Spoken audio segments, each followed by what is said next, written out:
Good Friday morning. Thanks for joining us on KARE 11 News Now. I'm Michelle Beck. At the state capitol now, lawmakers are nearing another deadline to get a budget deal done so the governor can call a special session. Right now, the transportation budget agreement is holding up a deal. It's on the agenda for 2 p.m. today for both chambers.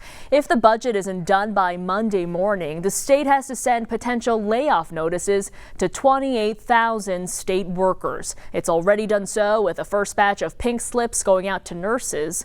Governor Tim Walz says he hopes to call a special session by the end of the week, but there hasn't been any announcements on that just yet.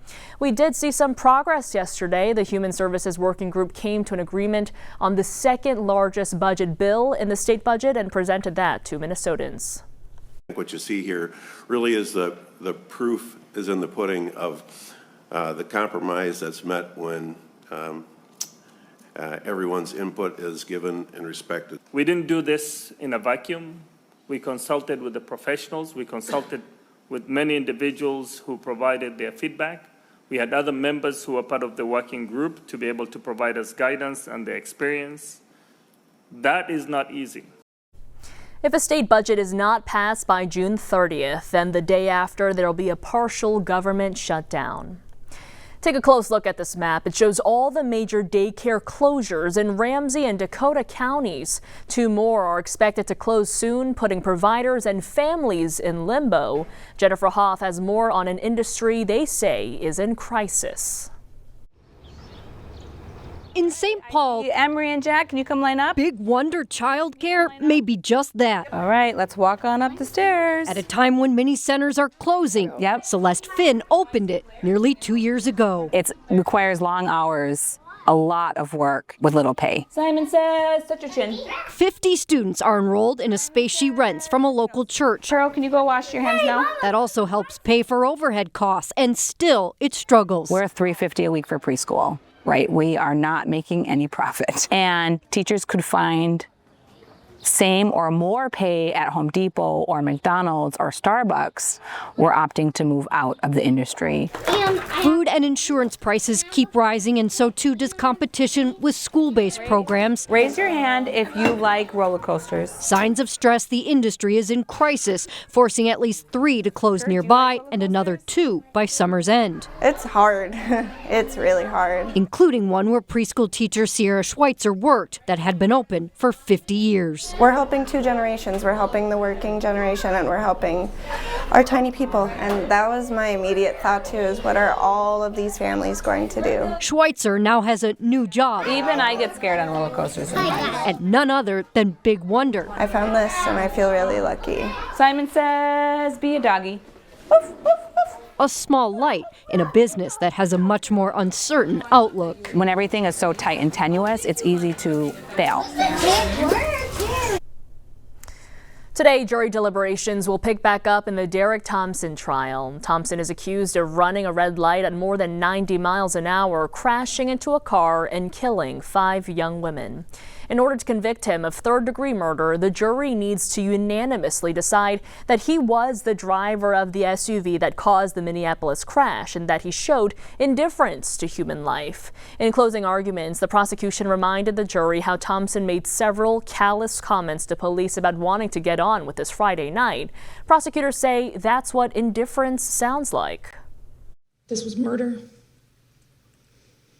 because these 5 young women lost their lives as a direct consequence of the reckless, selfish, destructive choices of another driver.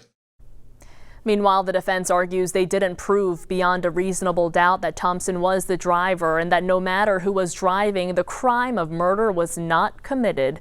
If the jury unanimously votes not guilty for murder, they could still convict on criminal vehicular homicide. Starting tonight, you'll see more police patrolling Boom Island Park in Minneapolis. That's in response to Sunday's deadly shooting, one that killed a 23-year-old mother and hurt 6 others.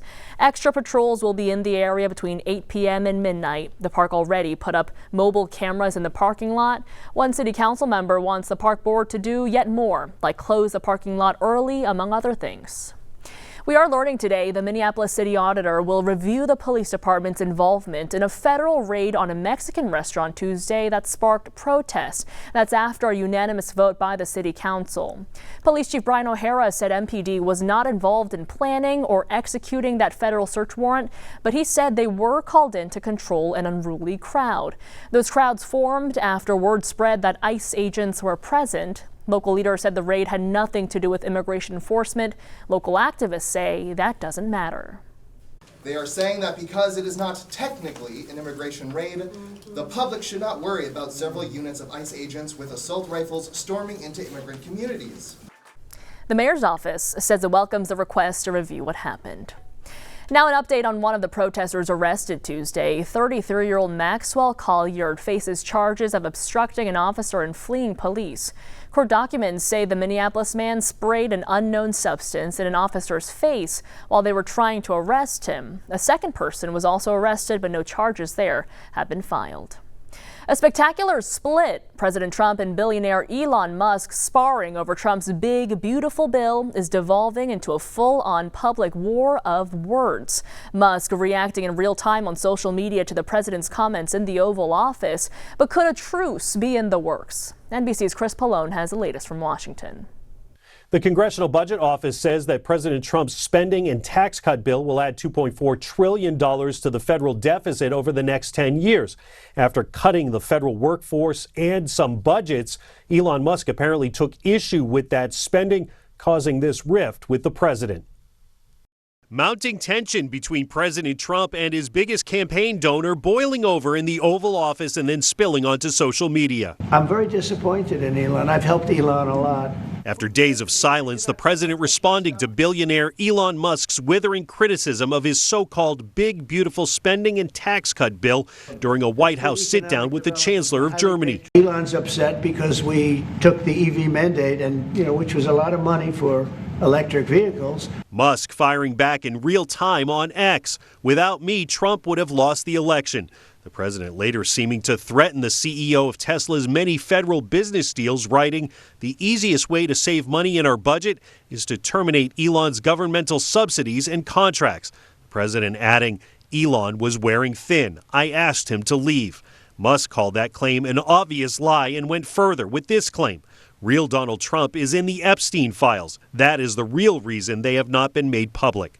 Musk offered no evidence, and President Trump has denied any involvement in Epstein's crimes. Overnight, the White House press secretary downplayed the feud, calling it an unfortunate episode from Elon. Elon went back to his companies, and as a businessman, he has a right to speak for his companies. But as president, President Trump has a responsibility to fight for this country.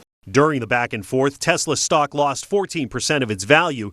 Congressional Republicans say they're pressing forward with the spending bill despite Musk's objections. Overnight, Politico had reported that the White House had set up a phone call between Trump and Musk to try to put this squabble behind them. But this morning, White House Chief of Staff Susie Wiles tells NBC News that no call is scheduled at this point. In Washington, Chris Pallone, NBC News. Happening right now, a couple hundred Minnesotans are taking the next steps to grow, manufacture, and sell cannabis in the state. They were issued a first-of-its-kind business license through a lottery system yesterday. The Office of Cannabis Management live-streamed the first of several lotteries for cannabis licenses. A computer system selected the lucky numbers. There were 776 applicants across 4 categories: growers, manufacturers, retail, and mezzo business licenses, which can do all 3. Just 249 were chosen, but that does not guarantee they'll get a license. That means there's still work for them to do. The key next steps will be to pass a criminal background check, enter into a labor peace agreement, and at that point they'll be deemed preliminary approved. Lucky Strains in New Brighton is one of more than 200 Minnesota retailers with preliminary approval status. They say it's taken weeks to clear city and state inspection hurdles. Once they do get a license, they say there'll likely be a shortage of marijuana flower, which is still lagging behind demand. A health alert from the CDC about mosquitoes. Right now, the insects are out, they're hungry, and some are spreading potentially life-threatening diseases like West Nile, malaria, and Zika. Scientists say mosquitoes kill around 700,000 people every year, and there is no way to tell if the ones around you are infected. That's why the scientists from Johns Hopkins Malaria Research Institute says it's important to protect yourself from all bites. Wearing a personal insect repellent, an EPA-registered insect repellent is important, as well as covering up when you're outdoors, particularly during times of day when mosquitoes like to bite, such as dusk. You should also use window screens and remove standing water around your yard where mosquitoes like to breed. Back in April, we spoke with the Metropolitan Mosquito Control District, and they told us to expect a massive surge of mosquitoes right around the 4th of July, 4 times more than last year. New video just into the newsroom of Defense Secretary Pete Hegseth in Normandy, France, honoring the 81st anniversary of D-Day. The day is often referred to as the beginning of the end of World War II. On June 6, 1944, tens of thousands of Allied troops from the U.S., UK, France, and Canada stormed the beaches of Normandy in Nazi-occupied France. Some 2,500 American troops died on the beach assault and airborne operations on D-Day. However, the successful land, air, and sea operation was a turning point in the war, and D-Day ultimately led to the liberation of Western Europe from Germany less than a year later.